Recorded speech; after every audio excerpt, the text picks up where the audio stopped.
जय श्रीराम जय श्रीराम। आज आमर गहण जन विशिष्ट पंडित आनंद जी अच्छा तेणु आम भगवान राम विषय और हनुमान विषय शुणा। कलिजुग हनुमान तो आम जाने चिरंजीवी एवं हनुमान भगवान विशिष्ट भक्त एवं भली अनन्य भक्त संसार में कहीं ना।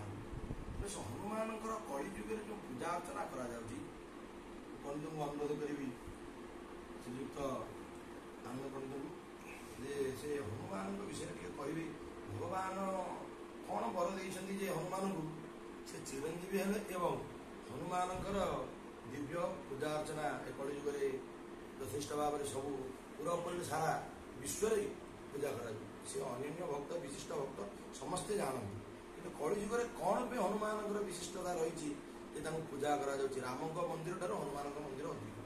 तेणु राम जो भगवान रही हनुमान एत पूजा अर्चना कर कारण कौन बा विशिष्ट पूजार कौन व्यवस्था रही सी आमको ये विषय टे सम्यक सूचना देवी एवं जगतर कल्याण हम। जय श्रीराम।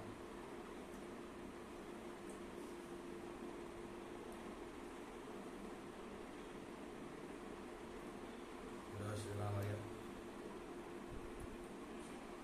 जय श्रीराम। आपदामपहर्तारं दातारं सर्वसंपदां लोकाभिरामं श्रीरामं भूयो भूयो नमामि।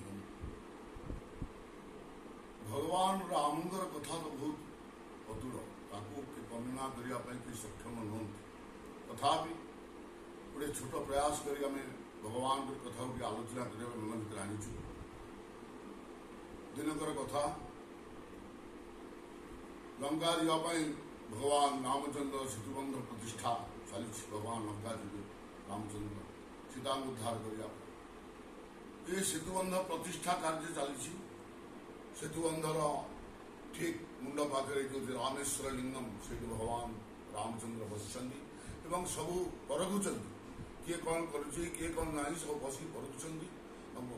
रामेश्वर लिंग पाखे भगवान राम बसुंट तो यही सब दृष्टिगोचर है गोटे गुंडीची मूषा देखिले पानी बुड़ी जाऊँ आसी बाली गड़ी जाऊँगी बाली द्वितीय ता देह बाली लगुच से बंध उपर झाड़ी दूसरी भगवान ताकू ही लक्ष्य रखते भगवान राम।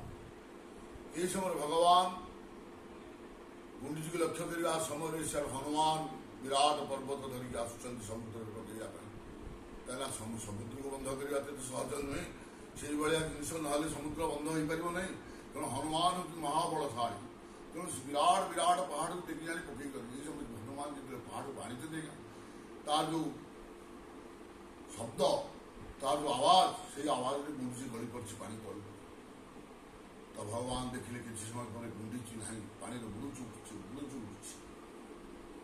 तो भगवान राम को दृष्टि पड़गला गुंडीची उपर हनुमान को डाकिले हनुमान तक उठा उठा से मरीज मरीज मरीज हनुमान कौन गला आगे आंजुली देखिएगा से गुंडीची मुझा हनुमान पूरा आंजुली भर गुंडीची मुझा उठी आसला उठला भगवान भी चाहिए हाथ बढ़े गुंडीची तेणु हनुमान महावीर जानी कौन कले ना महाप्रभु हाथ में देदेले गुंडीची तो प्रभु हाथ में आउंसुंट ठीक एमती कहले कहले हनुमान तुम्हें तो तुम कार्य करुच अन्य कार्य कहीं बाधा दौच तो गुंडीची कहला हनुमान कहला प्रभु ना मु बाधा देना मुझे सहित किसी मोर ये ना मोर हवार से खसी पड़ी अब देह बास्ते तो मिले जाता कड़े तेणु हवार से खसी पड़ी ये सब विचार सरला भगवान राम पचार तुम गुड़ुची गुड़ुची तुम्हें जहाँ कह से हिसाब से हनुमान दंड विधान कर तुम्हें जहाँ कह से हिसाब से हनुमान दंड विधान कर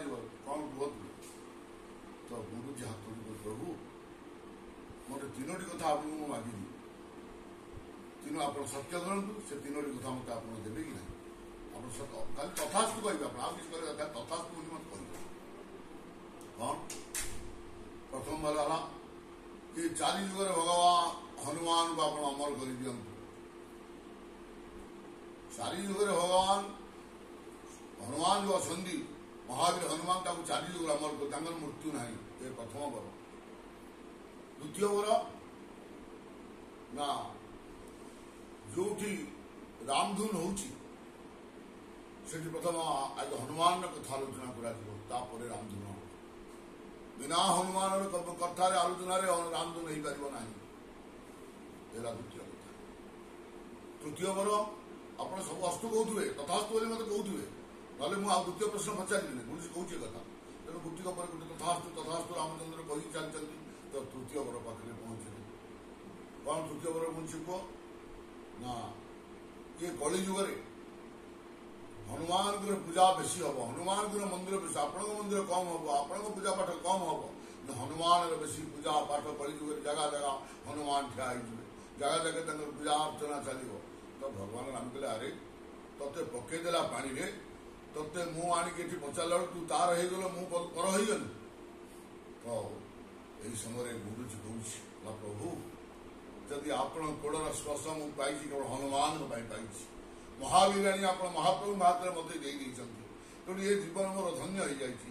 ତେଣୁ ଆପଣ ଏତିକି ତା ପାଇଁ ମୁଁ ଆପଣଙ୍କ ଗୋଡ଼ର ହାତର ସ୍ପର୍ଶ ପାଇପାରିବି। ଭଗବାନ ସେ ତିନୋଟି ଗାର ଗୁରୁଜୀ ପିଠିରେ ଟାଣି ଦେଇଛନ୍ତି। ହନୁମାନ ଗୁରୁଜୀର ତିନୋଟି ଘର, ତାର ତିନୋଟି ଗାଁଲି ଧର୍ମ ସାକ୍ଷୀ ରଖି ମହାପ୍ରଭୁ ରାମଚନ୍ଦ୍ର ତା ପିଠିରେ ଟାଣି ଦେଇଛନ୍ତି। ତେଣୁ ଆଜି ସେଇପାଇଁ କଳି ଯୁଗରେ ଯୋଉଠି ରାମ ଯୋଉଠି ହନୁମାନ ସେଇଠି। ପ୍ରଥମ ରାମଙ୍କର କଥା ଆଲୋଚନା, ରାମଚରିତମାନସ ହେବା ପୂର୍ବରୁ, ରାମ କଥା ଆଲୋଚନା ହେବା ପୂର୍ବରୁ ଆଜି ଭଗବାନ ହନୁମାନଙ୍କର କଥା ଆଲୋଚନା କରାଯାଏ।